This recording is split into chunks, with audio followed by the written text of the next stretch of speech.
I'm back everyone. Mag-comment lang ko aning Kerwin Espinosa bi. Unsa naman sa ning imong drama Kerwin? No?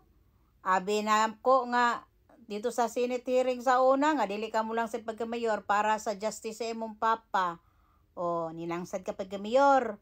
Unya karon nabaril ka, unya nag-post ka nga murag ganun ka, akala namin na matigo ka na, pero dumating ang mga reporter, bigla kang naging para kang naging anchor, kung ano mga pinagsasabi mo. Bakit mo dawit si Guma, si Richard Gomez?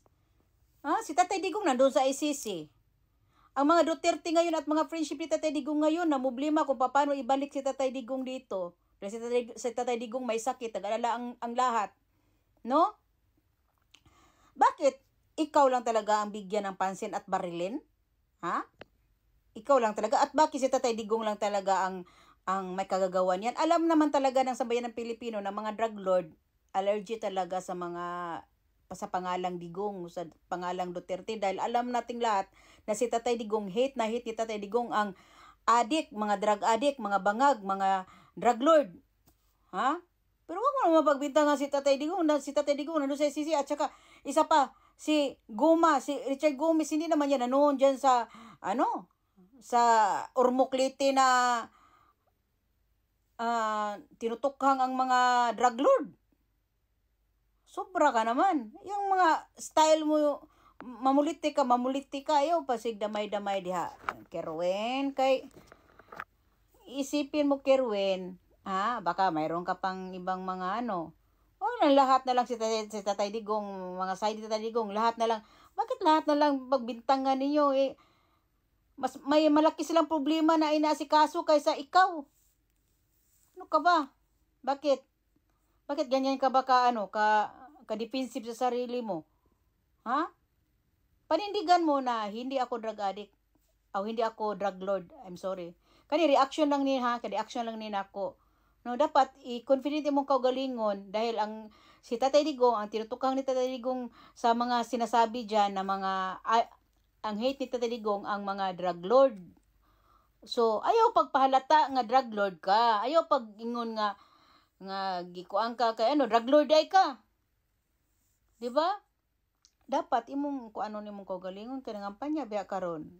No, Tatay Digong hate drug lord. So, ayaw dawit ang pangalan ni Tatay Digong sa nangyari sa imo ngayon na nabaril ka.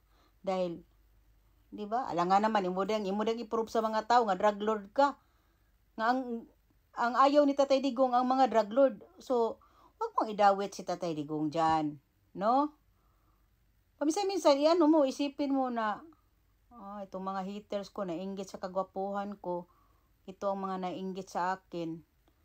Kaya ako siguro gustong gurgurin. Wag yung si Tatay Digong. Ang hate ni Tatay Digong ang mga drug lord lang. So wag mong i-prove masyado na drug lord ka. Dahil ang kampanya ka ngayon eh. Ano ka ba? 'Di ba? Wag mo namang ipahalata masyado na you are guilty. Parang inaamin mo na rin na ganyan ka. Kaluka ka. Basta, ang sabi ko lang, si Tatay Digong, ang hate ni Tatay Digong ang mga drug lord. Kaya, nangampanya ka ngayon, huwag mong i-prove sa sarili mo at sa mga tao na ganyan kang klaseng tao. So, i-out mo si Tatay Digong, i-out mo yung mga friendship ni Tatay Digong pagdating sa nangyari sa'yo. Pagbintangan mo yung mga taong naiinggit sa kagwapuhan mo. Huwag si Tatay Digong. Huwag.